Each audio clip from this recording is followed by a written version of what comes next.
Chapter 350, Splendid Fireworks. One by one, the bullets sliced through the air, either swirling with a golden luster or emitting resplendent beams, as they hit Steve's head. Thanks to a clown's control over his body and his persistence in practicing his marksmanship, Klein's 6 bullets, which were augmented with cleave of purification, accurately hit the same spot as the first 2 bullets. They were like fists from a giant of light, repeatedly pounding at the left of Steve's face. With a series of bangs, Steve, who had been entangled by the strange arms and the dark green vines, failed to phase away to avoid the attack. His head was whipped to the side repeatedly as his body trembled. His cheekbones quickly caved in, breaking out into sharp white bones. Bang! The last bullet completely tore through, splashing the sequence 5 powerhouses' dark red blood. This opening allowed the resplendent and golden flames to continuously drill in, burning into bursts of dark green mist. In the holy light, Steve's clothes were ignited. His body was quickly charred as he dripped with grease. However, he was still alive.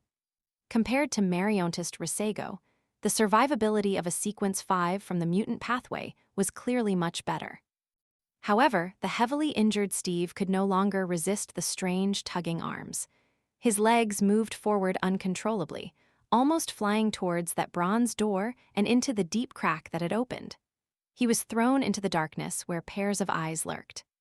At this moment, Sharon suddenly clenched her right hand, her forehead covered in sweat.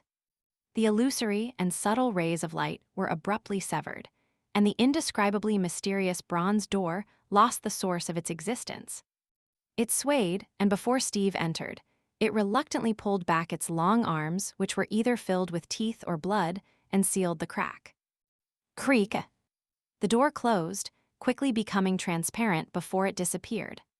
Steve's leaning body was rigid in place, blackened and shriveled, like a mummified corpse that had been burned for a long time. With her right fist tightly clenched and the scarlet lunar corona on her, Sharon's figure rapidly turned incorporeal. She took a step forward and overlapped with Steve. Klein's spirit vision instantly lost sight of her. However, the charred Steve raised his fists and abruptly smashed them against his already severely injured head. Bam! His head turned into a pulp like that of a rotten tomato, and milky white spots sprayed out before splattering to the ground. A translucent figure was also expelled. It rapidly spread out, turning into something that looked like a giant jellyfish. Within it was a dreamlike liquid that was swishing and a pair of deathly pale eyes that were condensing. Sharon was forced out by this strange object, and she reappeared beside it. She suddenly stretched out her left hand, letting out a silent shriek.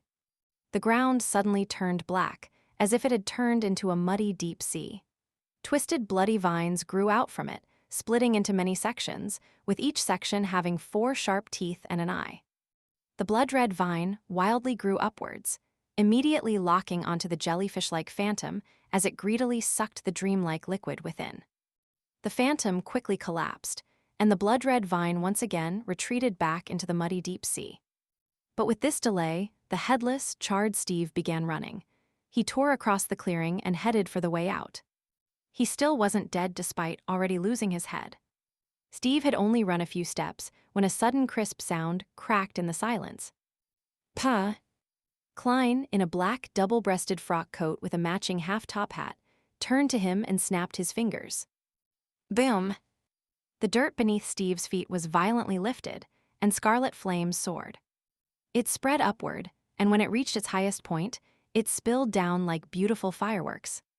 Steve's body was torn to pieces from such fireworks. His charred hands, feet, guts, and blood splattered everywhere.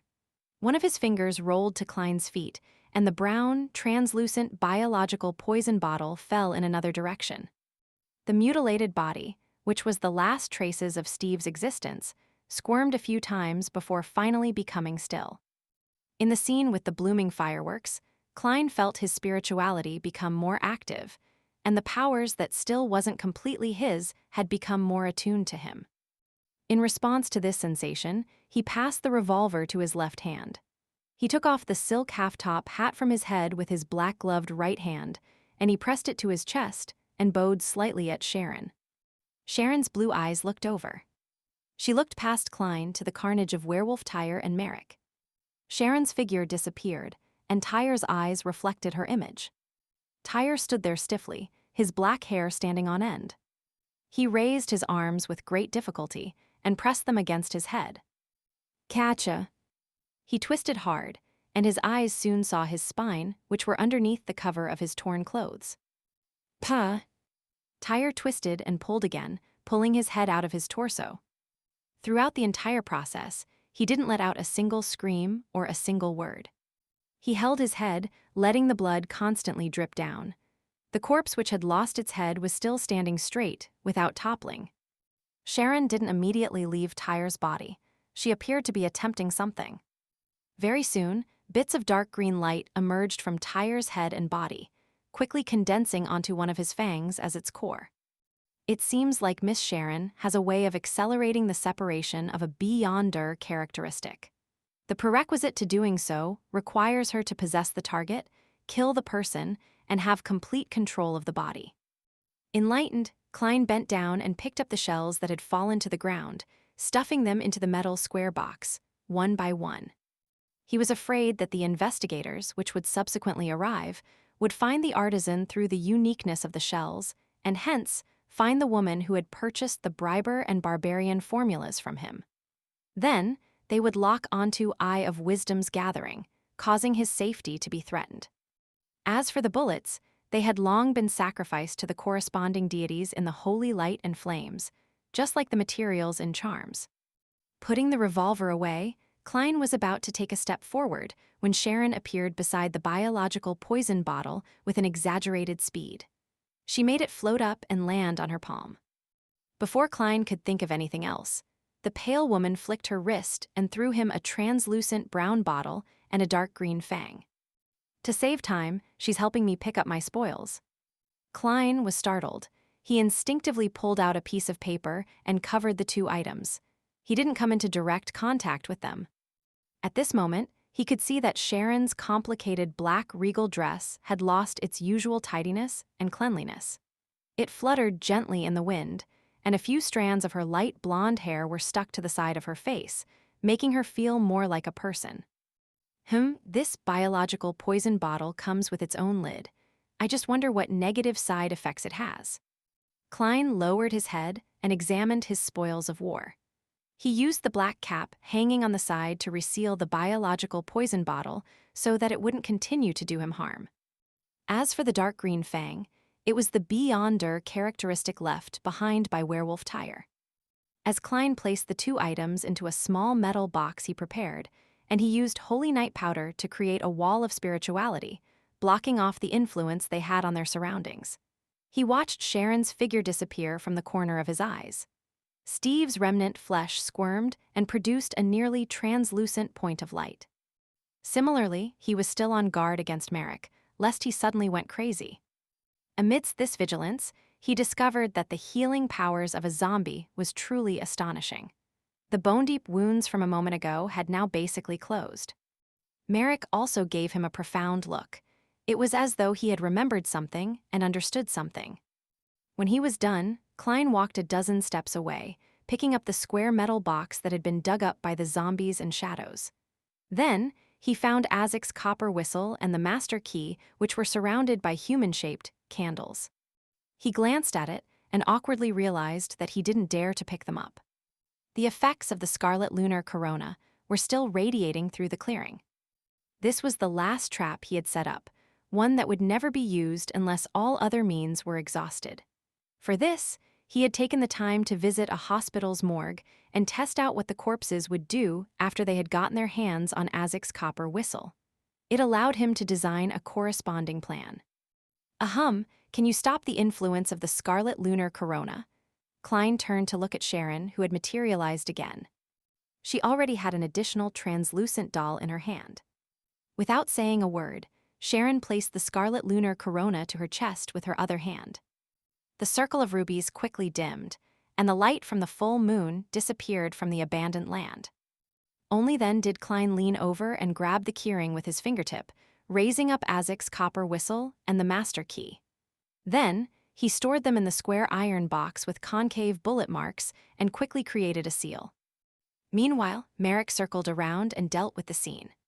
Sharon pulled up her small black bonnet, and her figure disappeared before reappearing in front of Klein.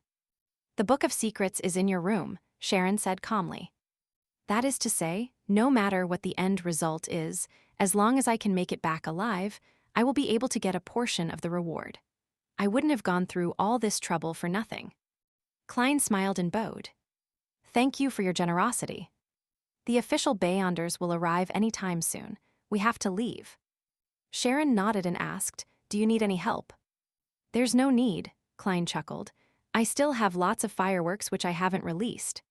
As soon as he finished his sentence, he raised his hand and snapped his fingers. Boom, booms, boom. The remaining explosives exploded, one by one, sending flames up into the sky.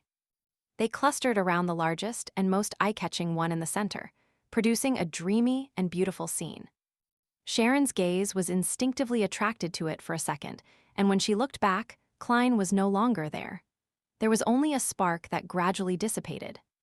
Away from the clearing, he took a small detour northwest, preventing him from running into any official Beyonders on the way.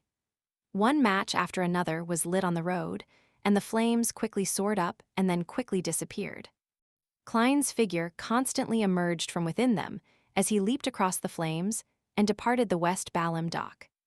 Immediately following that, he took out a special bottle of extract and wiped it over his face. With a gentle wipe using a piece of paper, he removed all the paint. Puh! Klein shook his wrist and burned the paper to ashes.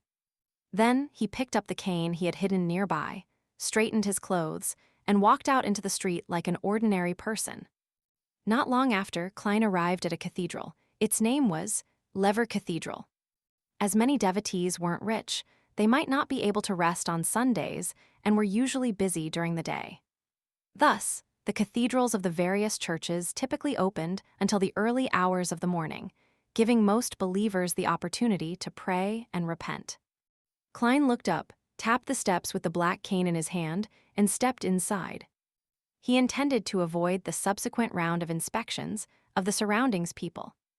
A few minutes later, a machinery hivemind team appeared at the clearing, surrounded by abandoned warehouses. There were a total of 5 of them, each armed with different kinds of Beyonder weapons.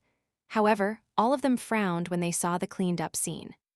After looking for a moment, they began putting in effort to gather clues. Lever Cathedral. Since it wasn't even 11 yet, there were quite a few people here. However, not a single person spoke.